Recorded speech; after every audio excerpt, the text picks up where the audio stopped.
एक घने जंगल के किनारे एक छोटा सा चूहा रहता था जिसका नाम चंचल था। वो अपने साइज के बाइस अक्सर दूसरे जानवरों से छुपता फिरता था। एक दिन जब वो अपने बल के करीब बीज जमा कर रहा था, उसने देखा कि एक बड़ा सा बंदर दरख्त की टहनी पर उदास बैठा है। बंदर का नाम मनमोहन था और वो अपनी लंबी दम और मजबूत बाजुओं के बावजूद बहुत तन्हा महसूस करता था। चंचल ने हिम्मत करके पूछा, मनमोहन भाई, आप इतने उदास क्यों हैं? मनमोहन ने गुस्से से कहा, तुम जैसे छोटे से चूहे को मेरी फिक्र करने की क्या जरूरत है? तुम तो किसी काम के नहीं।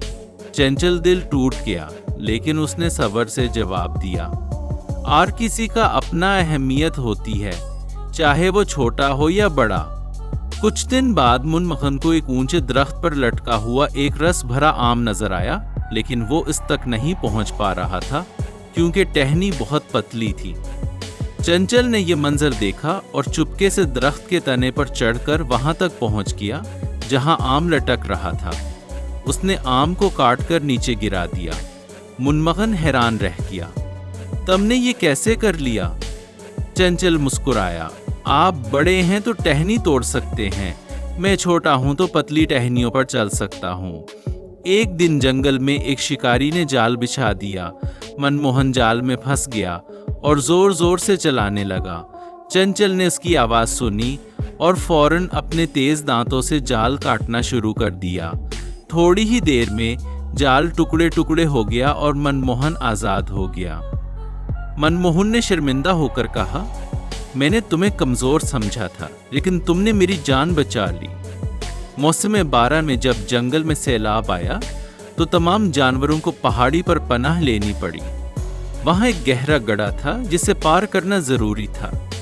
मनमोहन ने अपनी लंबी दम को पुल बना दिया जिस पर सब जानवर चलकर गुजर गए, लेकिन चंचल जैसे छोटे जानवरों के लिए यह मुश्किल था। तब चंचल ने एक तरकीब सोची। उसने तमाम छोटे जानवरों को इकट्ठा किया और उनसे कहा कि वो मिलकर एक रस्सी बनाए। छोटे छोटे जानवरों ने जुड़े और तनखे इकट्ठे किए और एक मजबूत रस्सी बना डाली, जिसकी मदद से सबने गड्ढा पार कर लिया। मनमोहन ने सबके सामने कहा, आज मैंने सीखा कि छोटा हो या बड़ा, हर किसी की अपनी अहमियत होती है। इस वाक़े के बाद मनमोहन और चंचल की दोस्ती मजबूत हो गई। अब वो हर काम मिलकर करते थे। जंगल के दूसरे जानवरों ने भी उनसे ये सबक सीखा कि ताकत और अकल दोनों की अपनी जगह अहम है। एक दिन जंगल के बादशाह शेर ने उन्हें बुलाकर कहा, तुम दोनों ने साबित किया है कि हकीकी दोस्ती वो है जो इख्तलाफात को ताकत में बदल दे, और उन्हें जंगल का सबसे बाइज्जत दोस्त का खिताब दिया। ये कहानी हमें सिखाती है कि हर फर्द की अपनी सलाहियतें होती हैं।